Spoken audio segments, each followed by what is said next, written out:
নমস্কাৰ, মোৰ নাম শ্ৰীমতী অনুষ্কা গগৈ। মই বক্সক হাইস্কুলৰ ২য় শ্ৰেণীৰ ছাত্ৰী। মই আজি এটি সাধু ক'ম। সাধুটোৰ নাম লোভৰ পৰিণাম। এটা বটলত অলপমান মৌ আছিল। হঠাতে বটলটো মজিয়াত পৰি ভাগি গ'ল। মৌখিনি মজিয়াত বিয়পি পৰিল। এনেতে এজাক মাখিয়ে দেখি ভাবিলে, বাহ কি মজা! ইহঁতৰ আজি বৰ ভোজ হ'ব। ভগৱানে ইহঁতৰ কাৰণেই মৌখিনি তাত পেলাই থৈছে। সিহঁতে পাৰে মানে মৌ খিনি খাবলৈ ধৰিলে।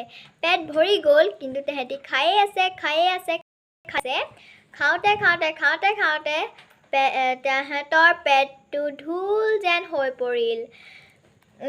ইফালে তেহেঁতৰ ঠেং আৰু পাখিবোৰ মৌৰ আঠাত লাগি ধৰিল।